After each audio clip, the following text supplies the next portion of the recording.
Everybody hear that? All right, recording is in progress. Hello, everybody. Thank you very much for coming out for tonight, August 17, 2022's Triangle Skeptics in the Virtual Pub meeting. I'm Jeff Gelbach. I'm your tour guide and executive director of Triangle Skeptics, whatever that means.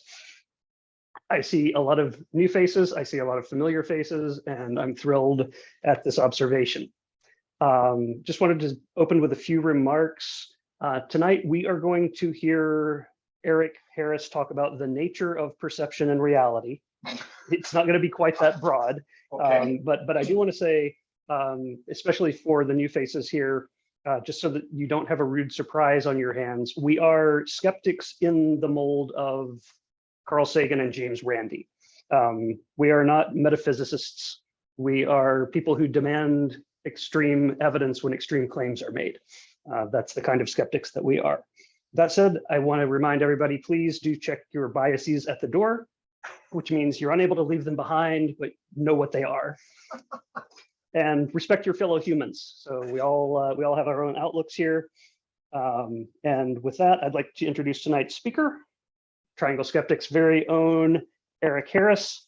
Eric is a neuroscientist by trade and a longtime skeptic and science enthusiast. And most importantly, tonight's speaker. Eric is going to give us a fascinating presentation on the topic. Oh, I've hyped it too much. It's not going to be fascinating. It's just going to be fine. No, it's going to be great. A presentation on visual illusions. I'd like to say, please, if you have questions about the illusion that you're seeing on the presentation in that moment, feel free to interject with those. If you have more overarching general questions, please save those for the Q&A portion of the talk at the end. Just jot them down so you don't forget them. If you're like me, you will forget them if you don't jot them down. I think I've said all the things that I need to say. I've probably left some things out of your introduction, but I see that you have an intro slide. So I'm going to mute myself now and you will unmute and we will proceed. In theory, I just unmuted, did I? You're good. I hear no one else, but that could be because they've all muted. I hope they've all muted. Oh, okay. Well, then. We do hear you. Great, thank you for that. I'm going to let Jeff sort of be the traffic cop here, and then I'm only going to be looking at my screen and I guess my camera, so that if I make any appropriate, well, if I may make some faces in relation to what's going on in the talk, most of them unintentional probably. Anyway, let's get started. So let's just get started. Let's do it. But first, a bit about the presenter. So yes, I'm a lifelong scientist. I showed this slide because this is a book that I got when I was, I believe, 6 years old, 6.5, that really crystallized what I wanted to do the rest of my life, because it explained stuff. And it didn't just have hand wave explained. It had explanations with evidence, either diagrams or data or graphs or something, in a way that was persuasive to me. And the other reason I think this is relevant to tonight's talk is, while reading this book, I remember seeing I guess it's the Niels Bohr model of the atom, where there's a little tiny nucleus and then there's an electron way the heck out here somewhere. And I was sitting there thinking, wow, that's really cool. And I was tapping my finger thinking about this model, where there's a little dense nucleus, electron way out here. And I was thinking, oh, so it's all mostly space. And I thought, no, wait a minute. If it's mostly space, why doesn't my finger go through the table? And in that moment, that kind of was the verging of my becoming a evidence-based skeptic, where there's no denying that my finger wasn't going through the table. It didn't make sense, and yet there it was, that reality can be counterintuitive, and there was something clearly that I did not know. So rather than going, well, that's just, no, my finger does go through the table, I reject this model, I realized I needed to investigate further. All right. Very, very briefly, this is sort of my background. My professional career was mostly in pharma. Again, Jeff said my training's in neuroscience. And I only put this up here to illustrate that I did the R side, R&D, finding molecules. And Cato Research is a contract research organization that does a lot of interactions with the FDA. And I mention that only because it turns out the FDA is full of a lot of really good skeptics. they're very good at answering questions to clarify evidence, exactly what was measured, how was it measured, how was it analyzed, does that really relate to the target indication? I learned a lot from the much maligned FDA. Again, not a fan of everybody there, but a big fan of a lot of the scientists. And I think that contributed to my honing some of my skeptical inquiry skills. Now I am retired, happily so. This is now my new investigative tool, I should say. I got to say, at the risk of sounding sexist, every boy deserves a tractor. Oh my God. Anyway, so why talk about visual illusions at a skeptics meeting? Well, but first, some definition of terms. So an illusion is a percept, something that's in our mind that differs from objective reality. Some obvious examples that we can all experience, or I guess experience if you've been in space. The Earth certainly appears flat. If you go to Oklahoma or Kansas or somewhere, sure looks flat. Put a ball on a highway, doesn't roll anywhere. But you can demonstrate that that's not true by then having someone drive away and you see that car disappear over the horizon, and they will say, no, I didn't go up or down. Or stars rotate around the Earth. It certainly looks that way, but then you can get a pendulum and demonstrate that in fact the Earth is rotating, not the stars. Visual illusions, in particular, and by that I don't mean optical illusions. Optical illusions result from physical effects on beams of light, and here's some examples. A rainbow. It sure looks as if there are big arcs of color in the sky, but as we all know, that's just a diffraction of light. Or if you have a glass handy and a straw, you can do this one for yourself. It looks as if that straw is changed in shape and size and direction, but it's just light being bent by the glass and the water. Or a mirage. It sure looks as if there's water over there, but there isn't. It's just the sky being reflected by the fact that the ground is so hot, diffracting the light. So, but it's something why I talk about visual illusions, because there are all kinds of illusions. There are auditory illusions, tactile illusions, body image illusions. But to my mind, visual illusions demonstrate undeniably. You can put your finger on them. You can see them. You can talk about them. You can have an absolutely shared experience with someone. They demonstrate undeniably how our percepts can differ from objective reality. And ironically, they challenge the truth of, I saw it with my own eyes, as we'll see later on. So going back to that first slide and the graphic on the announcement, those lines, are they parallel? I mean, they certainly don't look parallel at distance to me. So I'm going to bring in a little red square, and I promise there are no tricks in here. And you tell me. So there, the red square is that distance from the line here, same distance there. Same thing here and here. These lines are all horizontal, they're all parallel, even though even with that square there, it's hard to not see that. I'm sorry, it's hard to see that. It's hard not to see the illusion. There probably are some excellent scientific explanations for why that particular pattern causes them to look bent. I don't have that. If anyone does, send me a link. I'd love to know. But it's something to do with the fact that we have visual systems, our eyes and our brains. We don't have cameras. And so our visual system helps us in some ways, but it has its limitations like anything. So here's another one of my favorite visual illusions. This spiral that you see below, is it actually a spiral? Try to follow those lines around and you might see that in fact, no. So I just put a big circle, around and inside two of those lines, and you can tell that in fact, those are all circles. But even with that black circle there, I have a hard time not seeing a spiral. It's because I have a normal functioning human visual system that can somehow be tricked by the staggering of those lines. Here's another one.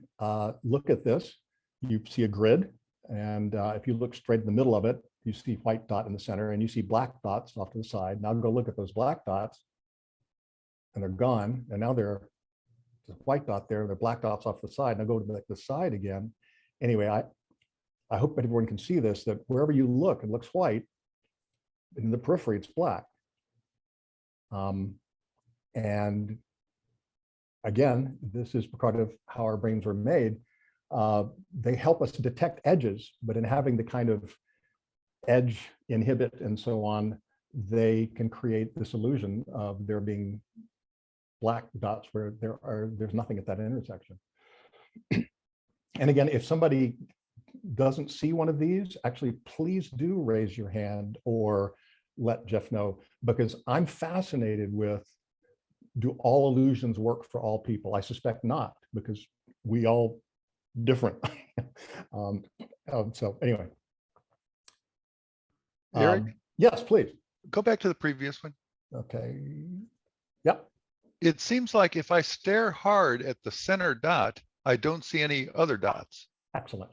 Do you get that? Yes, and I have another example of that, and I'll talk about why that happens a little bit. Okay. But thank you for bringing that up. Yes, good. Okay. Okay. So here's a picture, a little mini chessboard with a green cylinder on it. Which is a darker shade of gray, square A or square B? Now, we don't have to do a show of hands, but other than, does anyone here think that square B is darker than A? I'm going to assume no. Does anyone here see that A and B are the same shade of gray? I'm going to assume no. So I created a mask, and just forgive the ugly color, but it's what I thought worked best. I'm going to slide that over to block what's around squares A and B. And I promise there is absolutely no trickery involved. Okay, here we go. So Jeff's head just snapped back, exactly the intended effect. And I've seen this. And I'm going to back that up again.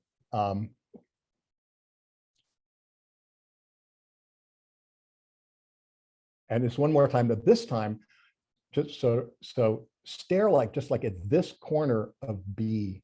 Just keep your eyes there, like that's where your eyes are, but you're kind of paying attention to the color of B. Okay, so it looks lighter than A, right? But look in that corner of B. Yeah, somehow that makes me see that transition of when it's suddenly they become the same color all over again. And of course, the reason is that we see differences that fit our expected visual setting, but not really reality. Now, obviously, if this was a picture, it would not necessarily be the same gray, but we see that difference because it fits what we expect, which is one is in shadow, one is not. Go ahead, someone was going to say something? Yeah, I was going to say it makes sense. The purpose of our visual system is not to give us a bitmap of what's out there. The purpose is to tell us what the color is. So if something is in a shadow, you would know it was lighter if the shadow wasn't there.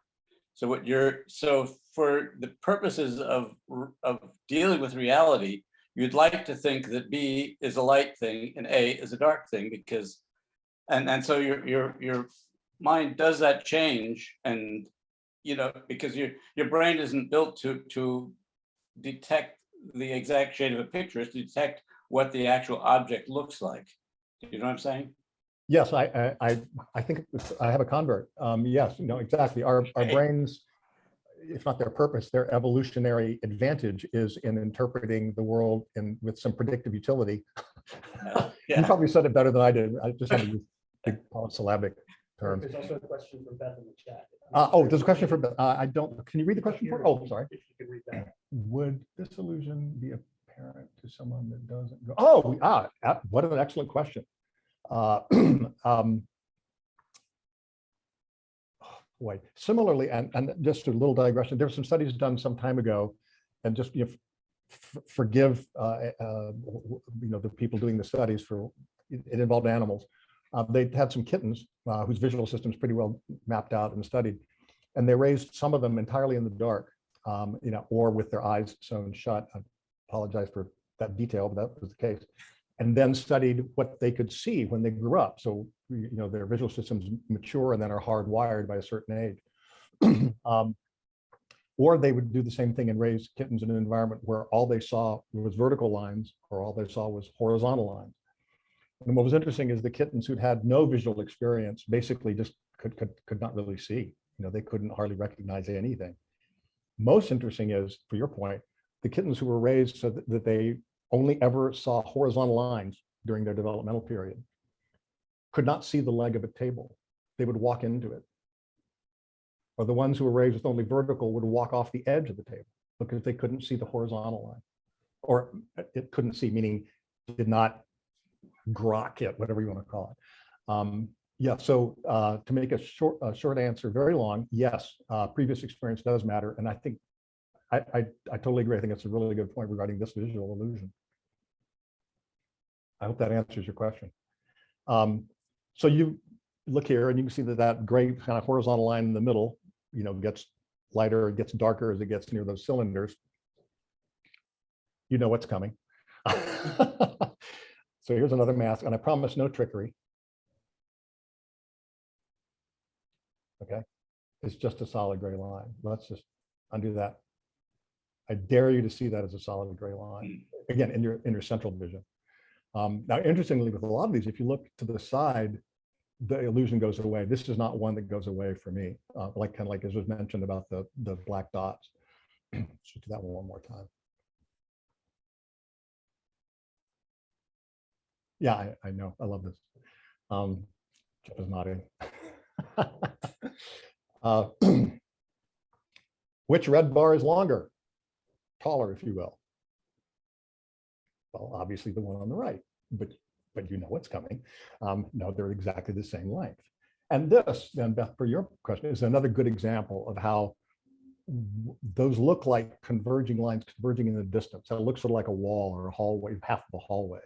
To a child or somebody who's never lived in houses, maybe this would not work for them. They might see it as, I don't know, just a bunch of lines. Or someone who's not drawn three-dimensional shapes for purposes of geometry homework. Yes, that sounded like a little bit of self-revelatory history there. I'm not sure. Yeah, no, I totally agree. And which makes the point that even though we all have brains that can grow similarly, environment matters. It's another sort of aspect of context, as it were. And so, yeah, our brains can perceive converging lines as representing distance, even though they're not actually receding. So,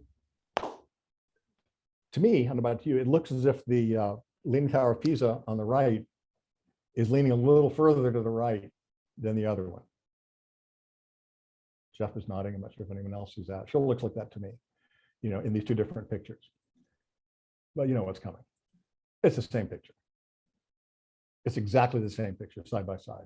And I didn't do an animation of that, but I promise you. And it's just, because that somehow emphasizes the lean, the slight difference in how much sky there is. I don't really know. But this to me is a very interesting illusion. It's the same picture. And again, maybe this is a case of how our brains make sense of what we see. On the right is a little picture of the Petronas Towers, really in Dubai, somewhere, Saudi Arabia, I can't remember.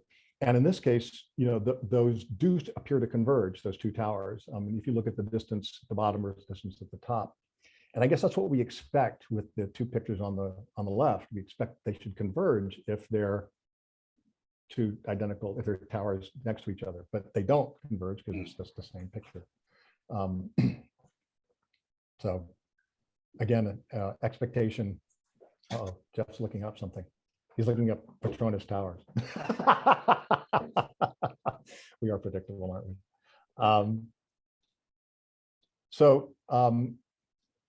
Those are just static pictures and how we interpret them. If I click on this, I sure hope this works. Oh, good. So just look at those blue bars that are moving, and you can see that the northeast and southwest pair are moving separately from the northwest southeast pair. obviously.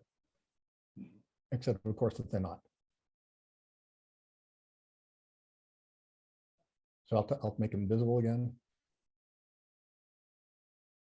And then make it visible. Now here's an interesting one, to me at least. If I look off to the side, look up like to the right-hand part of the display, and just out of the corner of my eye, they all seem to move together. So, our central vision is wired a little differently from our peripheral vision. We detect different things. You tend to want to detect motion accurately on the side, and you want detail and context in the center. I mean, that's an oversimplification, but I think that tends to be the case for a lot of these illusions. So just one more time. Yeah. And you see it in the upper right-hand corner.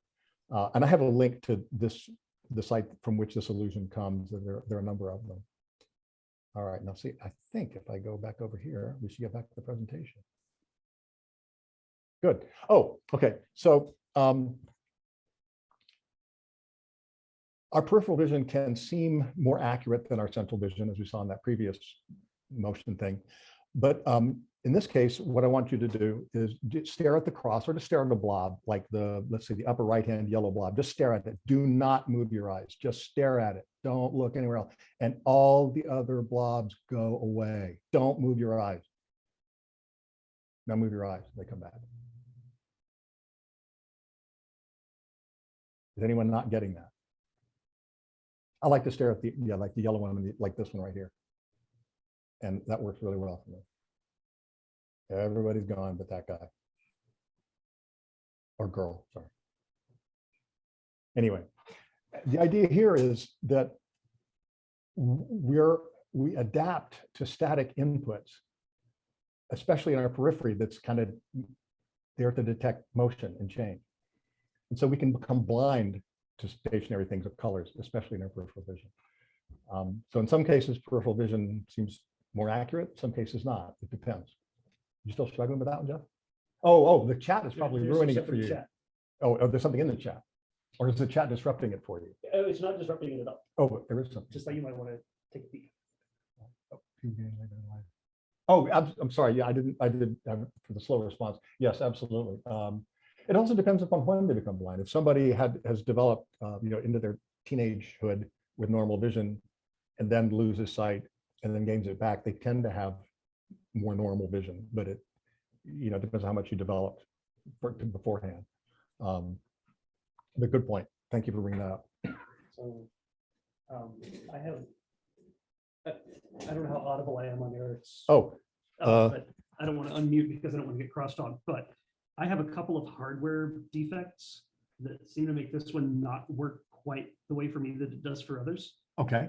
I think the one that's in play on this illusion is that I have deuter anomaly, Oh, a color vision deficiency. that's fascinating. So I have wouldn't have trouble thought that would make a difference, but it with does. certain greens and yellows especially. Oh, that's cool. So if I stare at one of the top right one, which to me looks green or yellow. Oh hard my to say, gosh. Oh, the south one doesn't quite go away fully. oh, that's fascinating. I don't know if everybody got that, but Jeff's color vision is different from quote unquote normal, let's just say statistically more common. And for him, this illusion does not work. I have another couple of color illusions. I can't wait to hear you weigh in on them. Yeah, Oh, most- I have to say that they don't totally disappear for me. It feels like they get lighter, but right. for They what it's tend worth. to fade. We got to really I'm stare. not and not concentrating looking. enough, Yeah, that's right. Too much caffeine for you. Oh, that's it. The distance that it is, like if I hold the screen closer to my face versus farther away, if you move your screen closer to your face, it becomes more apparent. Yeah. I must be really simple because to me that works at any distance. But yeah, thank you for pointing that out. Again, it's how we're wired. It's how steady our eyes are. It's our color vision. I think it depends on whether both your eyes converge too, right? So 85% of the population, converges, and the 15% doesn't converge. So I know I'm in the 15%. So when your two eye don't converge, that means you're constantly rotating between one eye to the other. Yes. So in that case, this illusion doesn't really work out like What if you completely. cover one eye? No, it's interesting. That works for No, me.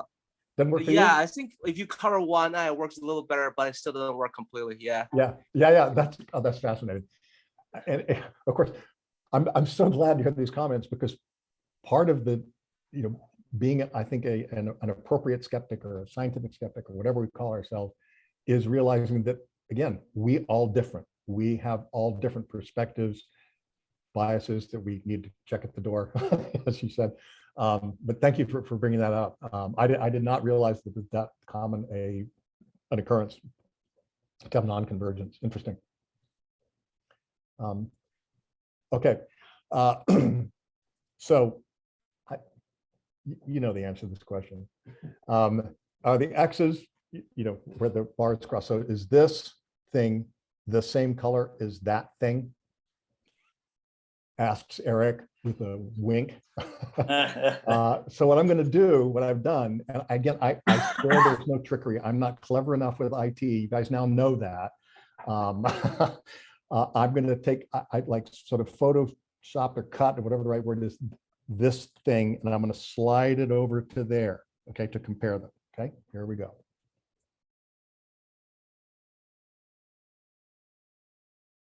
Okay, let's do that again.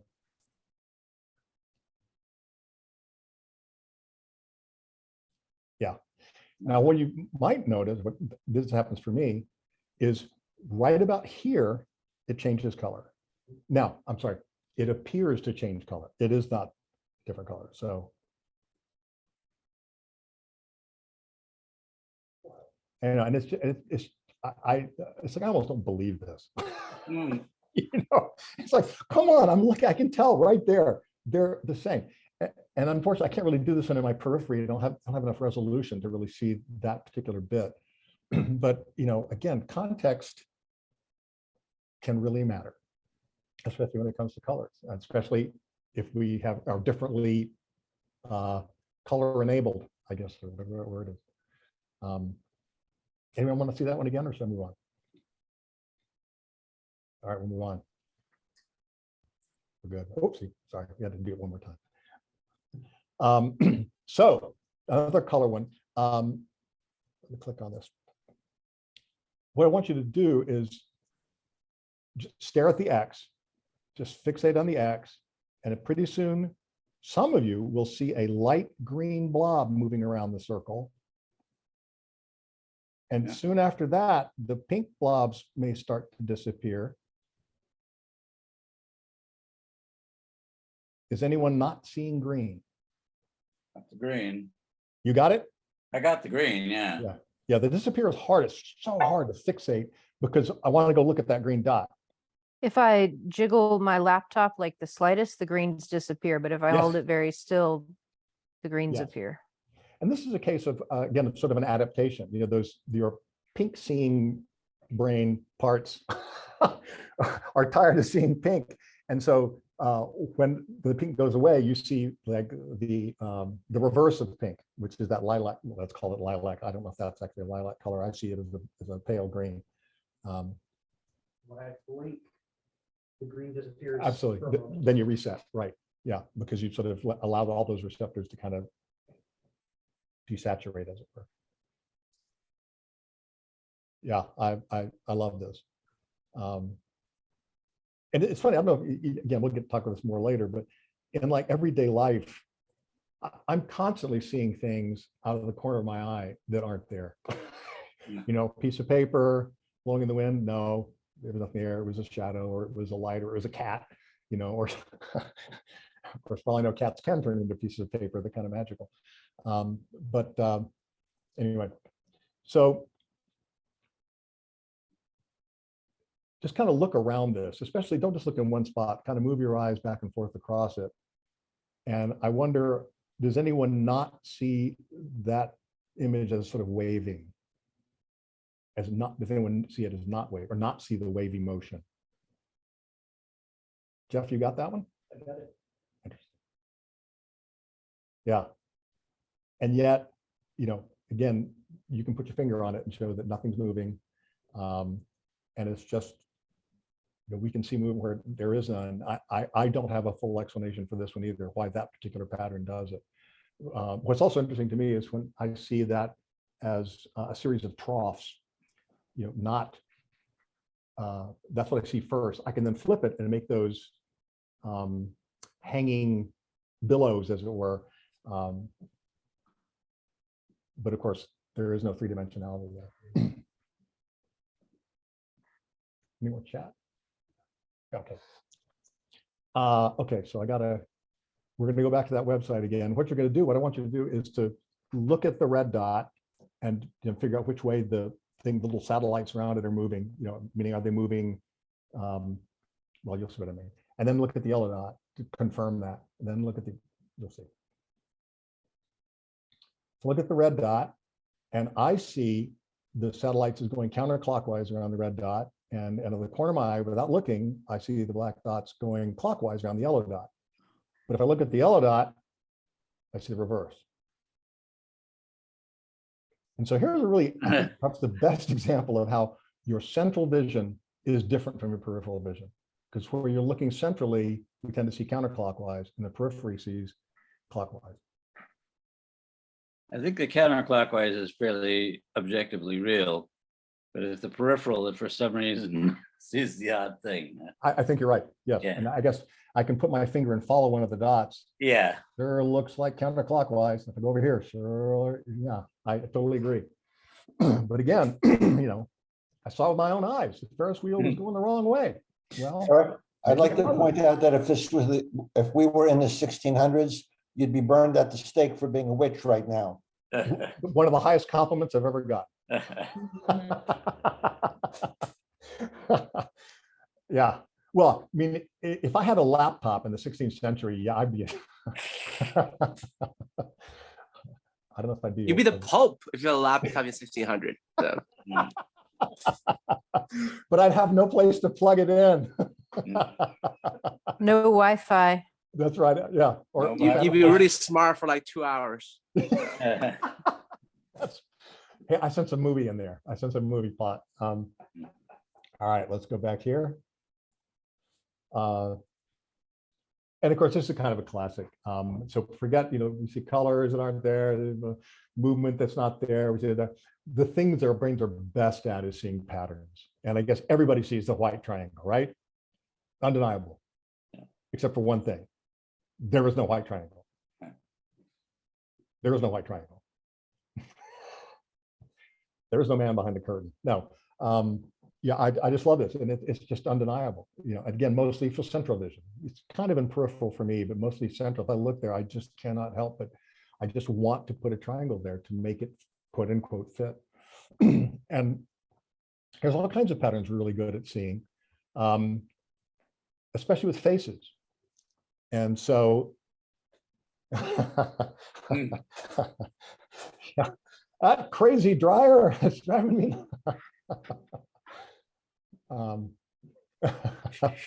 Loudmouth Texas fan. Yeah. Oh, and again, if anyone does not see or usually see a face in one of these, let me know. Because there's something called prosopagnosia, where people don't recognize faces very well. So there is actually a part of our brain that is dedicated to faces. This is why we see faces so well. If we had a part dedicated to seeing airplanes, and I guess maybe we'd see airplanes in here. I don't know. And I have some. Hey, Eric. A lot of Yeah. Yes, go ahead. Whoever I'm sorry, there are two people. Go ahead. One of you. No, so I actually attended a lecture a long time ago on architecture as undergrad, and they said that if you look at the traditional Greek and Roman architecture, and this is in some of the older Chinese architecture as well, they actually build the building, especially the facade of the building, like a face. Yeah. So Yeah. the reverse is true as well. It's actually the classic architecture because it's the most pleasing to our eyes. Oh, that makes perfect sense. Yeah, because we are social creatures. We seek out. We were looking for face every Yes. time we were. So if you look at the classic, Pantheon, so they all have. You can all kind of draw a line around and see a face.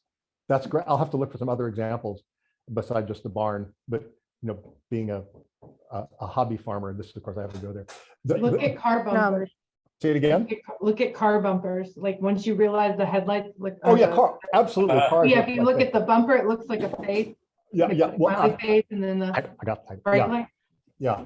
I got to say, I just have to comment. The couch, I absolutely love. You know, the one I just put up, the one on the top right, because you'd think that who would want to buy that unless you're really angry at people and like, I don't know. Jeff was pointing at the wall. Yes, there's that one. Now, what's interesting to me is if you look at those faces, although they're only slightly different, but the ones on the left, the gray ones look angry, the white ones look surprised. Now, to me, what's interesting is not that they're different, because they are actually slightly different in an actual structure, but that we see emotions in these things. You know, it's just undeniable. This guy's angry. Above the eye tend to be darker. Yeah. Well, yeah, and I think how they're constructed, if you look in the middle, it looks like they're slightly different. But I mean, I just can't not see anger there. I cannot make that thing look happy or neutral. It's an angry electrical socket. There's actual lines on it. So if you look at the top where the two prongs go into, Yep. got like a V shape, and one is Yes. pointed outward, the other one's pointed inward. Oh yes, absolutely. No, I think they are actually different. But to me, Yeah. the point is that it's so easy to see, because we're humans and we read faces, unless you know, or maybe you're autistic or something, or have prosopagnosia. We read faces, we read into faces. It's a very important survival skill, and so it evolved. A lot of butterflies and animals like that, they'll evolve like these spots on their back that make predators think they're looking at a pair of eyes, Yes, rather there's- than looking at the wings of an animal. Yes, there's something called the death mask butterfly, death mask moth, something where the top of it looks like a human sort of skull. Very fascinating. This flower is one of my favorites. I mean, come on.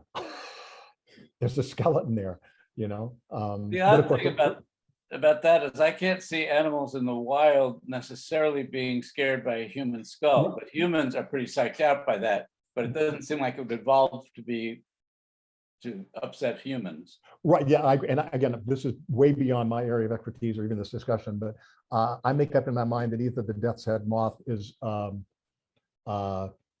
has nothing, it's just a random coincidence, or maybe was cultivated by humans because they thought it had mystical powers, and so that's why That'd be funny. or maybe was, who knows. I don't know, and I shouldn't go any further. I think I have just one more. Oh yeah. I can't think this is from the Hubble telescope. You know, it's a happy universe out there, people. Let's remember that and take it home. Eric, I can't help but wonder if those angry outlets would look angry to people who did not grow up with like emojis and, you know, colon dash parentheses for a smiley face. Do you think? That's a very interesting question. I I mean, mean, to we me, can't those ask seem- anybody that was not alive for that, but well, I grew up without emojis. Yeah, I didn't have emojis until 20 years ago. I'm 77, so but you Yeah, I grew mean- up with still like animated, like Yeah. comic Yeah, books. I grew up you with know. cartoons. Yeah, I guess we have to go to somebody in a non-graphic culture. And I'm sure those exist, you know, somewhere, and see what they see. That's Also, a very interesting question. I agree. could have easily learned it since I've seen emojis, since I have seen them for quite a while now. And I don't know that I ever noticed that on a wall switch, 20 years ago. Maybe it's something I've learned. And I also say that per your point about the actual shape of it, looking at the wall switches that are on the wall near us, they have the line coming off the side to indicate where you're supposed to put the bigger prong, I guess it is. And it's much harder to see emotion in that face because it's not symmetrical like a normal human face. It has this big, as if somebody had a tattoo off the side of one of their eyeballs. Still, it looks like a face, but it's less compelling. I'm sure many PhDs have been written about the perception of faces in wall switches. If not, then there should be. Going back to school. Yeah. So I hope this one works.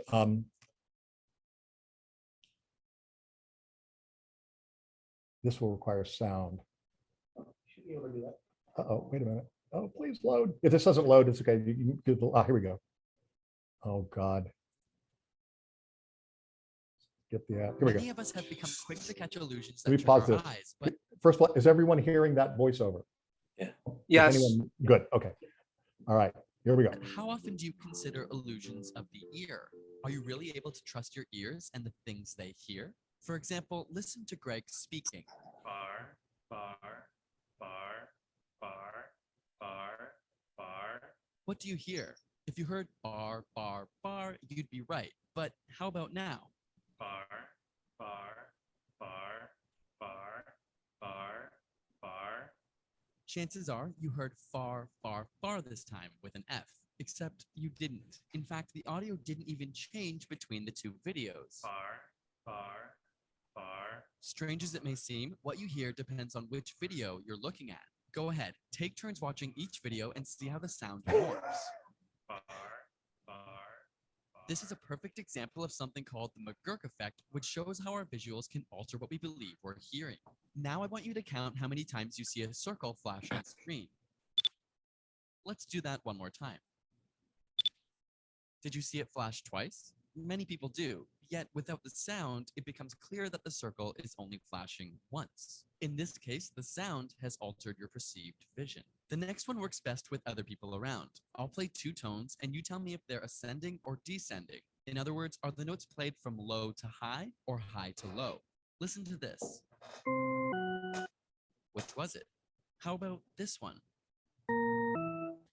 Write down what you heard for each number and let us know in the comments. Chances are, if you compare with enough people, you'll all have different answers. Surprising? Try some more. And this one. So I'm going to pause. I tend to hear descending. Does anyone hear ascending? Meaning the But second they're tone. ascending both times. I heard opposites. Oh, God, I love it. We Yeah, are I all heard different. opposites. Yeah. It sounds to me like they're chords. Yes, they are. Yes. And Yeah. apparently, you know, I think I'm oversimplifying, but it's essentially which frequencies we hear louder tends to dominate which chains. Because I think that within each chord, within each pair of chords, there's a tone that is going lower and the tone that's going higher. Yes. I believe that's correct. And I think, and it may be in here, you can create a series of tones that sound as if they're constantly increasing and never stop, even though it's the same tone, same series of tones over and over and over. This may be in here, I'm not sure. How is it possible that you're hearing something different from others? It's an auditory illusion called the tritone paradox. It's created in such a way that the tones contain both a higher and lower frequency in them, but our brains have a preference of which to listen to. Diana Deutsch, the creator of this illusion, found that your geography and language from infancy all play a role in deciding this preference. Finally, listen to this audio clip of Yeah, a there we go. gradually Yeah. climbing tune. I thought it was in here.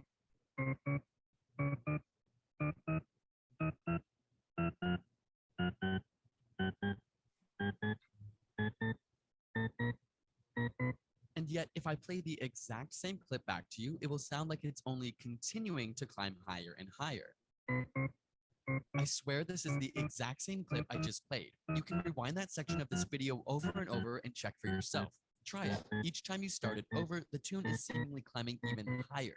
It's Yeah, what he means by that is where he had stopped before, he picked up again. And even though it sounds as if, whoa, you started way back at the beginning, low.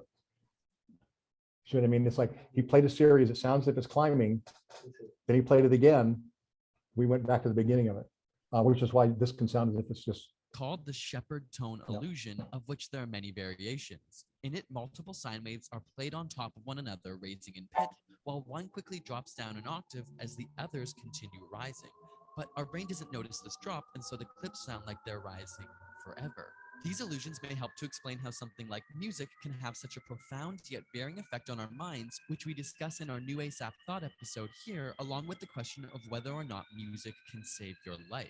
There's a link in the description. okay. I'll pause there. Yeah, we're not going to get into whether music can save your life. Clearly, it can. So let me see here. We all, absolutely trust our memories and know that they're perfect. Well, no, that's not true, but we certainly, shocking events like you may recognize this, the Challenger disaster, it was I remember, watching that live, and it was, I don't know if everybody else here remembers where they were, what they were doing, who they were with. But there's I think there's a widely held belief that shocking events, so-called flashbulb memory is much more reliable than ordinary memory. That when something intense happens, what we remember, what we perceive and recall of that event is highly accurate. So space disaster happened in 1986, dating myself. The very next day, very forward-thinking psychologist at Emory University in Atlanta had 106 students write down the following: where they were, who they were with, blah, blah, blah, when they first heard the news or saw the news. Had them write it down. Okay, so this is recorded and presumably quite accurate the next day. They then went back 2.5 years later. This is quite an amazing study. Found 44 of those students and had them repeat that exercise. And of course, they were all perfectly confident in what they recalled, except that the average correspondence was very poor, meaning 3 out of 7 categories of when, where, what time of day, who they were with, what medium. 3 out of 7 on average. Interestingly, 25% had no correspondence. And their confidence had no correlation with accuracy. 75% did not recall filling out the original questionnaire. Now, these are college students, someone once pointed out, and I'm okay, all right. But still, that's pretty amazing that you got participated in a study, the day after that event, and you don't remember filling that thing out. I mean, that's pretty impressive, I think. A pretty impressive demonstration of how fallible is our memory. This is the best thing. Even when shown the original report, some claimed that their later version was correct. Meaning, I know that's what I wrote down the day after it, but that's wrong. What I remember now is correct. And so basically, this is the illusion of confidence. I'm sorry. And that's kind of the point of talking about this in this setting. Illusions demonstrate that what we call reality is just a construct of our fallible nervous systems. Of course, they're not perfect, but they can more than be imperfect. They can actually deceive us. And I think visual illusions, as I said earlier, illustrate, no pun intended, clearly, pun intended, our reality can differ from objective reality, and that especially context matters. The colors around it, whether it's central or focal vision, what country you grew up in, this sort of thing. And I guess, again, sort of not to hammer it home, but even what seems clear and logical to us might be wrong and should be open to being questioned. Anything. I mean, that's actually what good science is saying, it's mostly empty space, but why won't my finger go through the table? Well, there's something I don't know. Oh, Eric. Oh, yes, I'm sorry. And I just wanted to say one more thing. Yep. So here's, I think, a good and topical example of how logic, even current science, or at the time, might be wrong. So giving a pathogen to protect against a pathogen seems absurd. And yet that's exactly what vaccines are.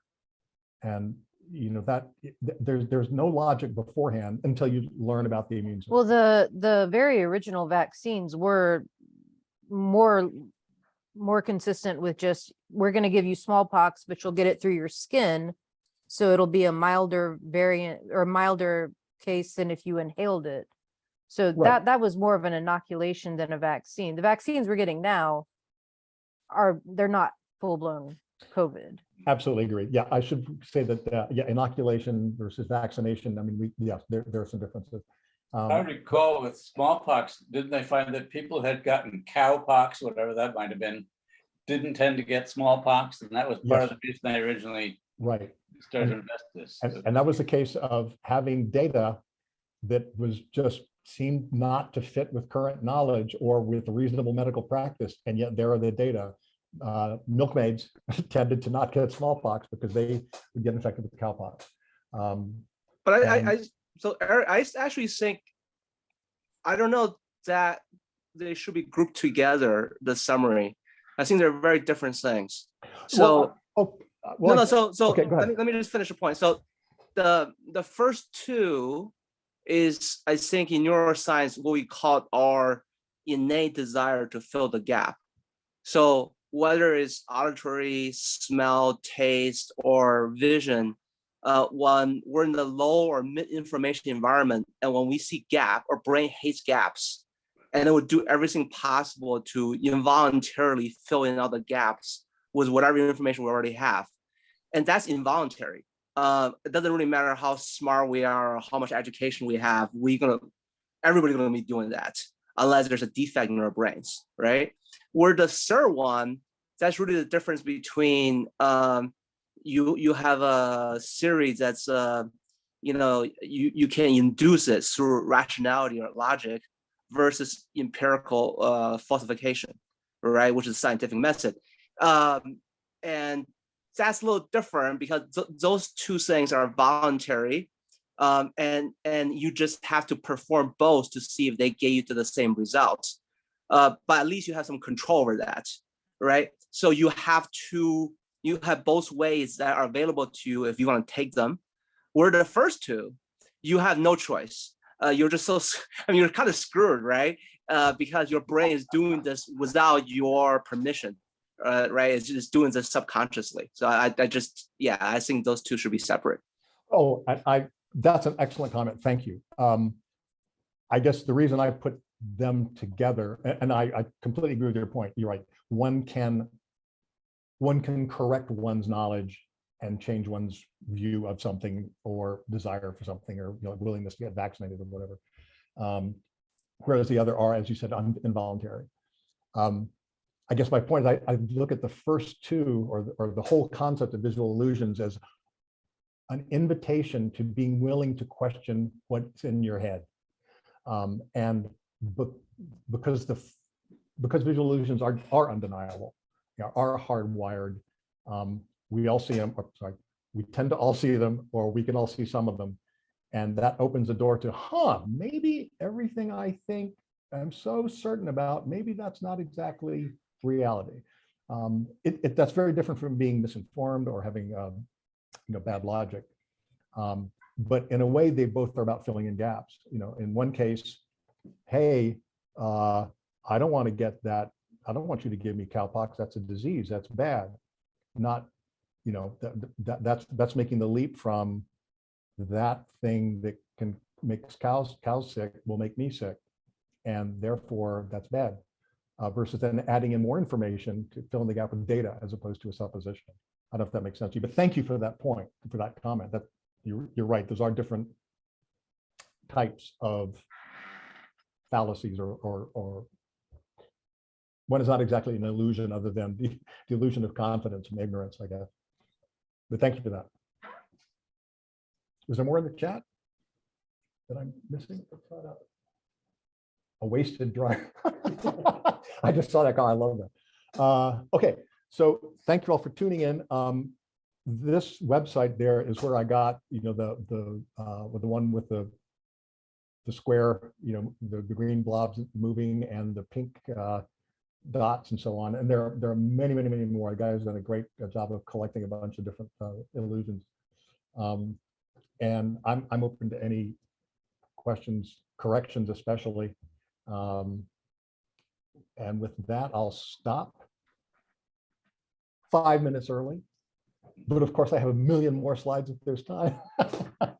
Thank you all. Eric, do you have one on the Ames window? On the what? Ames window. I don't know the Ames window. It's one of my favorite illusions, and I can't. It's even when you have something there to try to figure out what it is you're looking at. It's like a trapezoid window. If you can pull up the link. And Wow, what happens is the window, it looks like it's a trapezoid. And he's actually going to put this in here. So when you have those rooms where it's based on forced perspective, where one person you mean that physical room that the physical room, but there's actually an illusion with a window. Yes. And when you look at if you spin the window, it looks like it's oscillating. Right. But it's actually spinning around. And this guy built a giant big Ames window and stuck himself in the middle of it. And as it was turning, it looked like the window was going through his body. Oh, cool. I'm And writing it it was, down. even though that and like he put stuff attached to it to get, and even when you thought you knew that it was spinning around, it still looked like it was oscillating, but then this object was doing something funky. And it's yeah, I found out about it this week. It's like really interesting. Cool. Oh, here, Jeff, I noticed something in the office that where Jeff is hosting this. It's a picture here. I'll turn my camera. You want to stop your sharing. Okay. You go right ahead here. Take control.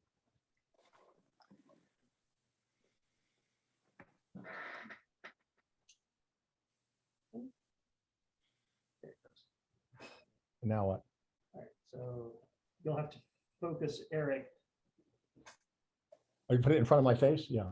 Oh, there you go, on top left. Yeah. So looking at this is in the bathroom here. And I walked in and at first I thought, oh, hexagon. Oh, wait, it's a pentagram. Wait, it's a hexagon. Wait, it's a pentagram. Very interesting little drawing. This is totally organic. Yeah, just I literally saw this right before the talk. They're everywhere. They're everywhere. They're after us. Eric, are there any illusions on smell or taste?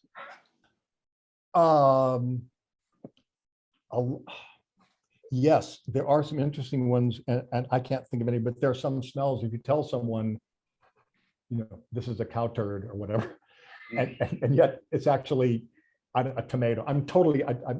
There's a wrong. You there's tell a them one one on thing, and they smell one thing, and then you tell them what it actually is, and then they can smell that. I don't have a smell generator on my laptop, so we can get. Oh no, that's okay. There's one on like a American. I don't remember. It's either like an American Test Kitchen, or another food show. They actually run a test to see if they blindfolded you, and then also cover up your nose, if you'll be able to distinguish between like any kind of food actually. Right. And then also if they deprive you of certain sensory, and just let you smell, and you also have trouble with certain type of food. So yeah. Yeah, Yes, humans actually have horrible senses of smell compared to like dogs and cats, because so much of my understanding is that the parts of our brain that used to would smell things got taken over by our language processing centers. Yeah, I don't know exactly how much was a battle versus just stuff not being preserved because it didn't offer much evolutionary advantage, or it could be a resource thing, as you said.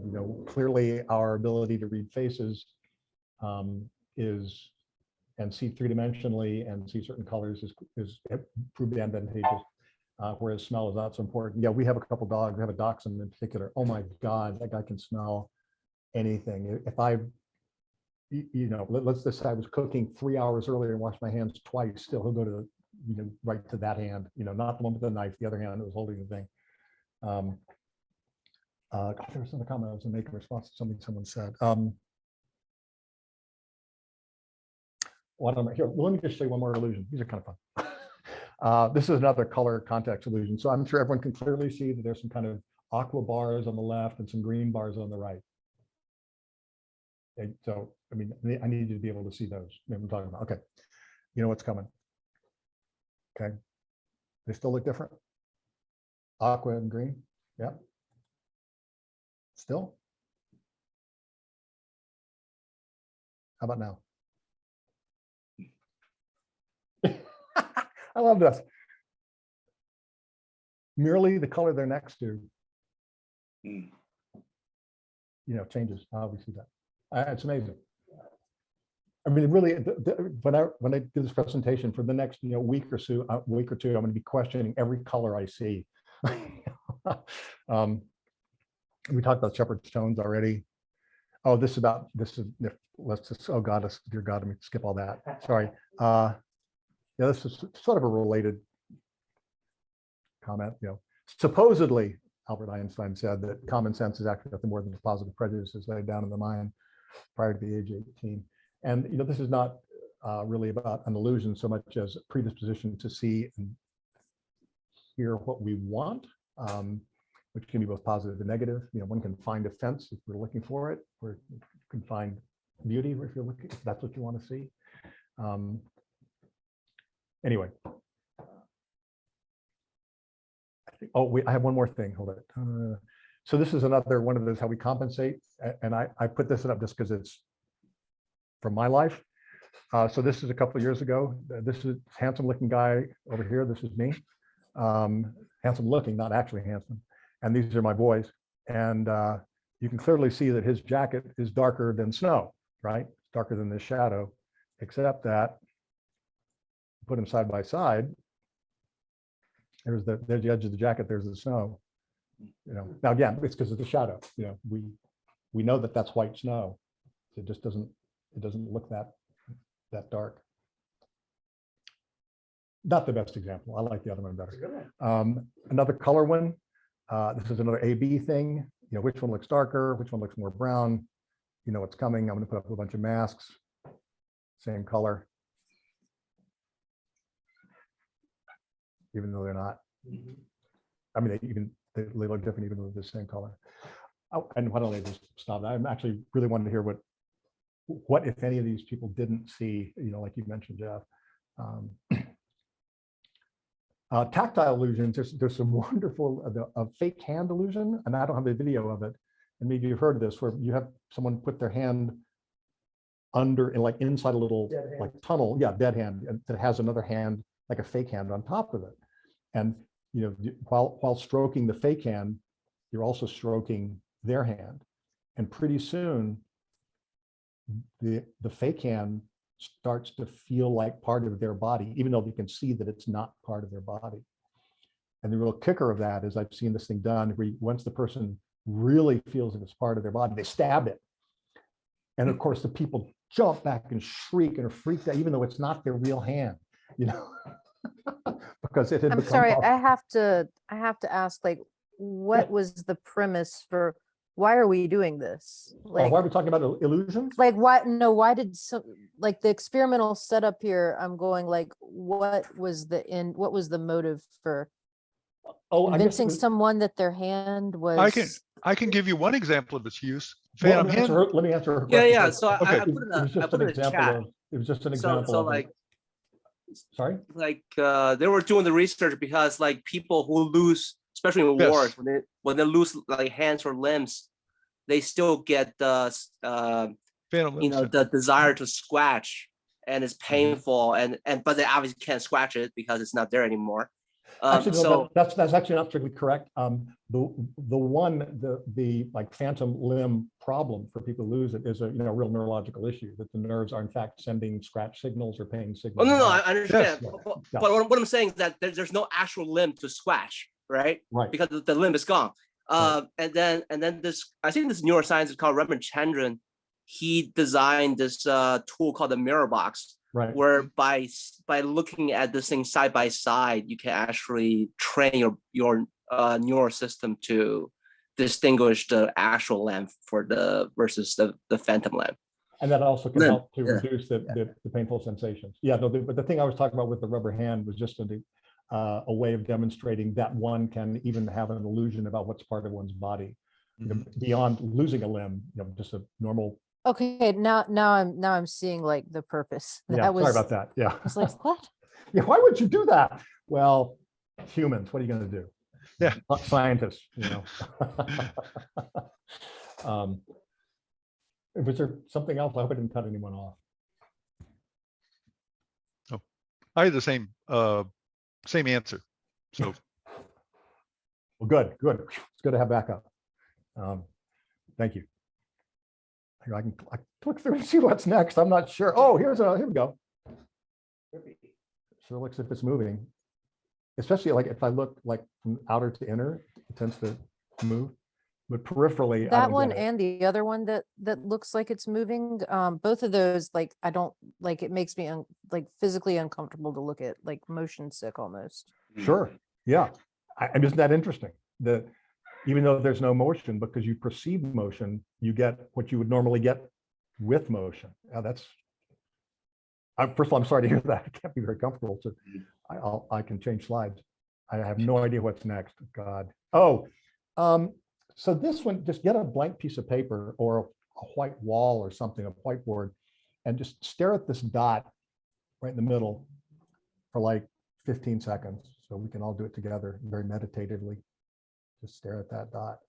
And then what I'm going to ask you to do is then very quickly shift your gaze to a blank wall now. What do you see?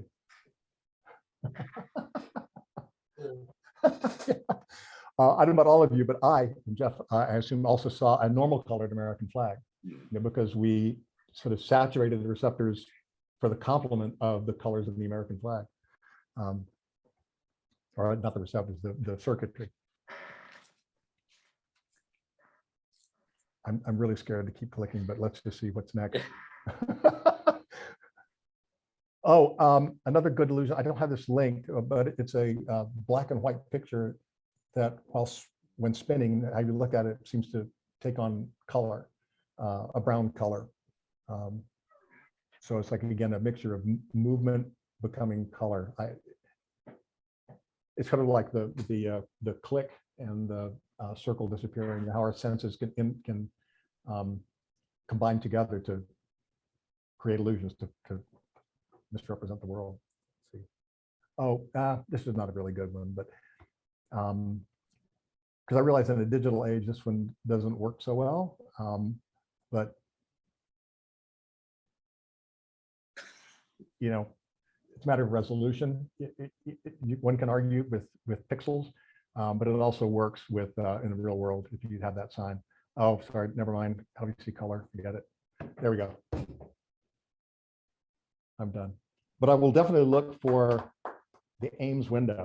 Thank you for that. Eric, I don't know if you know of these books that you would like, it look like random stuff, but like some people would say that if you saw them like in a certain way, like you would see like a 3D image. Mm-hmm. Magic eye books. Magic eye books. Is that related to all of this, or is that an entirely separate phenomenon? Well, I guess if in your mind is the percept of something that is not objective reality, then that's an illusion. You know, me seeing a piece of paper growing across the lawn when there's nothing there is an illusion. Or my, as somebody mentioned, I guess, priming. You can prime people to see stuff that's not there. Like, kids, I think, see ghosts on Halloween, because they expect to and they're looking for it. And so those are illusions. I think there are probably lots and lots of examples of Bigfoot. I'm guessing is another example of, at least I assume, I don't know, the truth is out there, right? I'm assuming that there is no actual Yeti or Bigfoot, and yet people quote unquote see it because something fit their expectation, or maybe they really, really wanted to see it, and something fit just enough to be interpreted that way. Does that answer your question? Yeah. It reminds me of one, I was reading a book about flying saucers, and there was a case where a woman was walking at night and she saw a jet airliner, but it was entirely silent.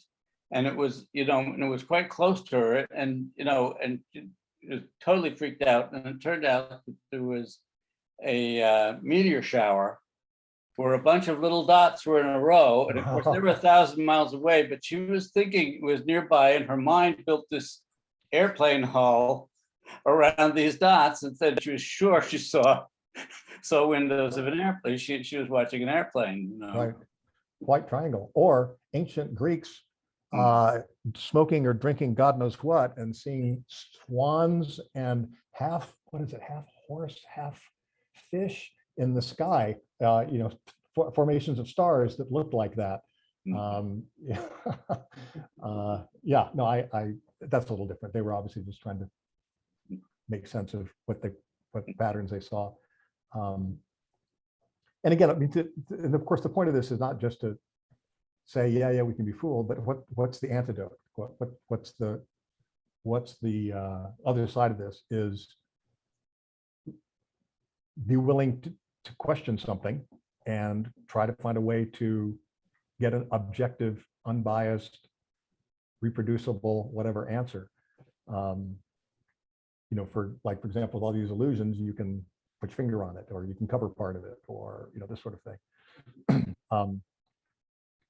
I think it's hard to question what we want to believe, but yeah, it's still very important. Preaching to the choir, I know. That's what we do.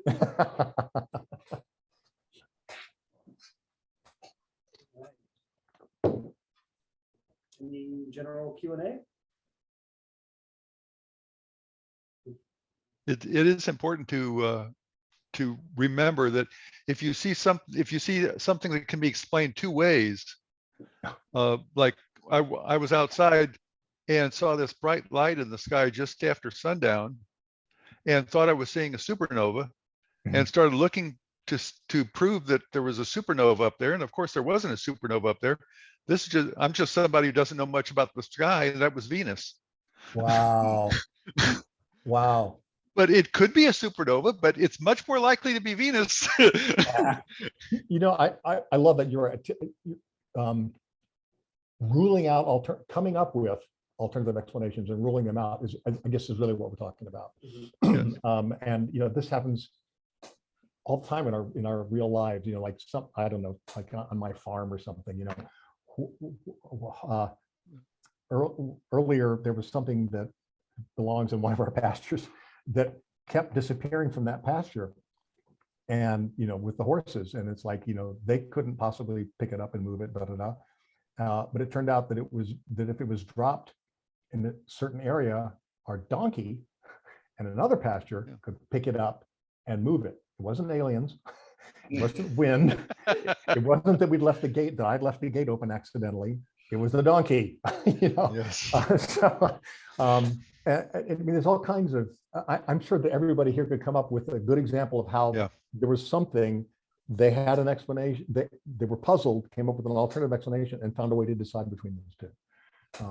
That's, you know, we do that very easily when it's nothing involving our ego or our you know, position of power or something like that.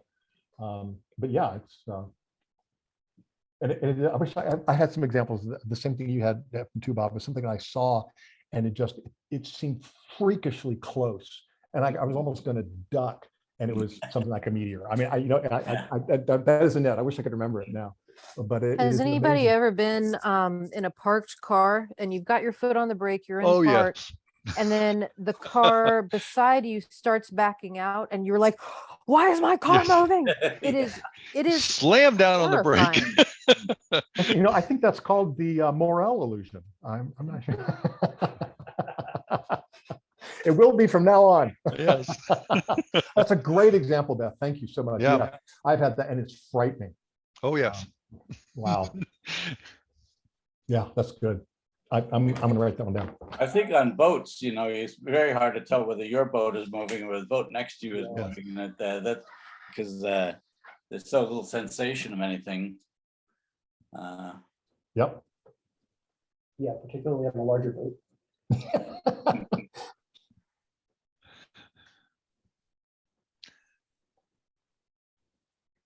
Very good presentation, Eric.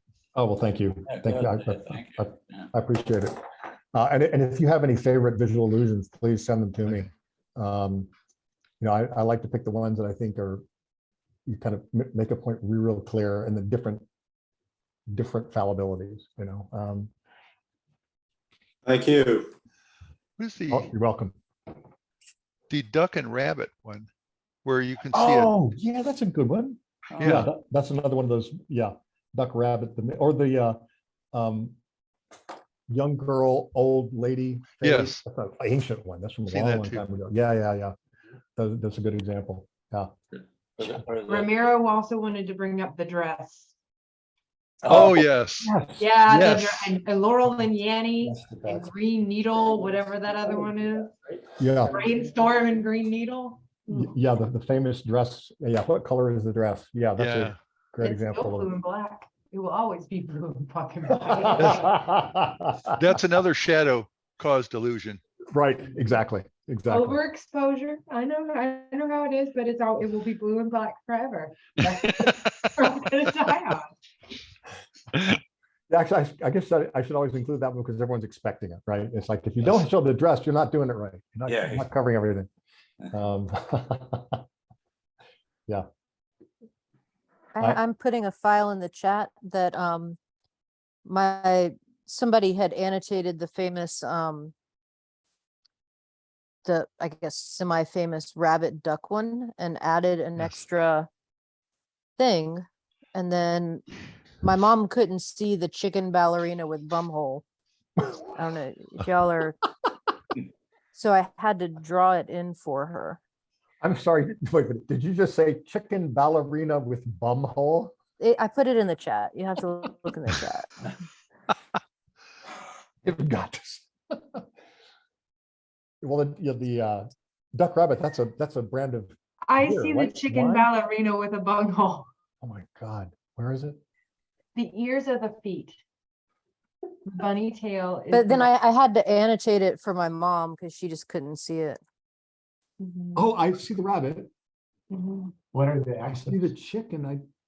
The bunny's eyes, the butthole. Why is the accent? Oh, I thought that was the looking at? chicken's. I thought that was the duck's eyeball, not the chicken. It is the duck's eyeball, but it becomes the chicken's becomes the ballerina butthole. Right. I guess I don't. The whole. I'm gonna have to work on ballerina. I see rabbit and I see duck, but I don't. I put the annotated okay. one so that I you can think see the maybe- ballerina. This is a case of like reverse priming. I really don't want to see it. Rotate it so chicken ballerina. No, please don't. At the bottom. Thank you.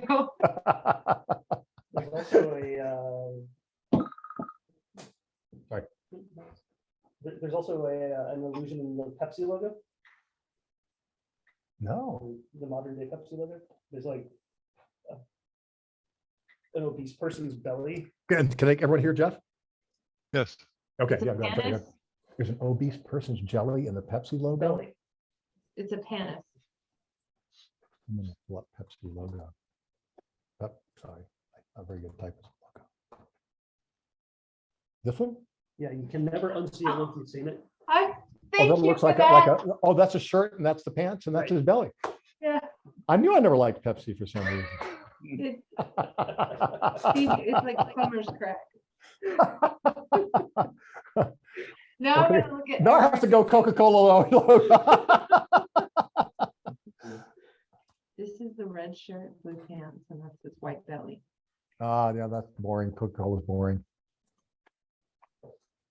Yeah, I see no bellies there. Oh, this could be a mouth True. of a See, cracked goes head. I faces. got nothing. Those are eyes. Oh, that's true. Oh, and smarmy face. Oh, I don't like Coke anymore. No, I'm kidding. Yeah, when can see faces? Wherever you want, just pretty much. Yeah, I'll have to look up the thing about classic architecture. That's a wonderful point.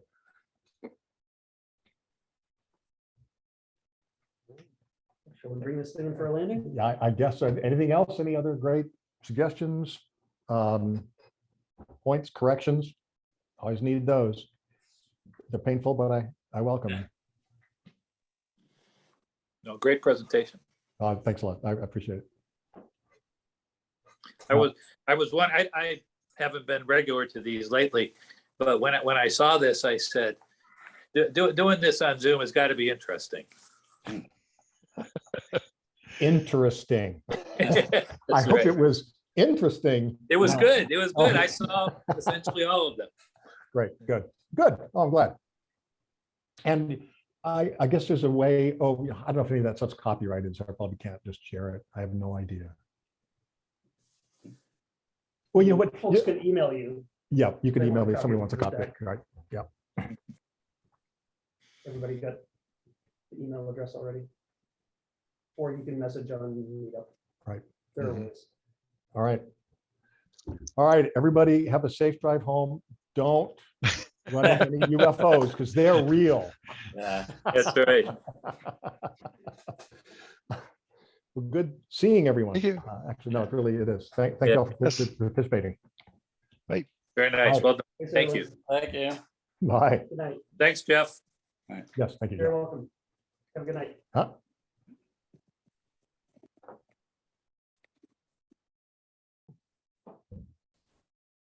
That's it. Yeah.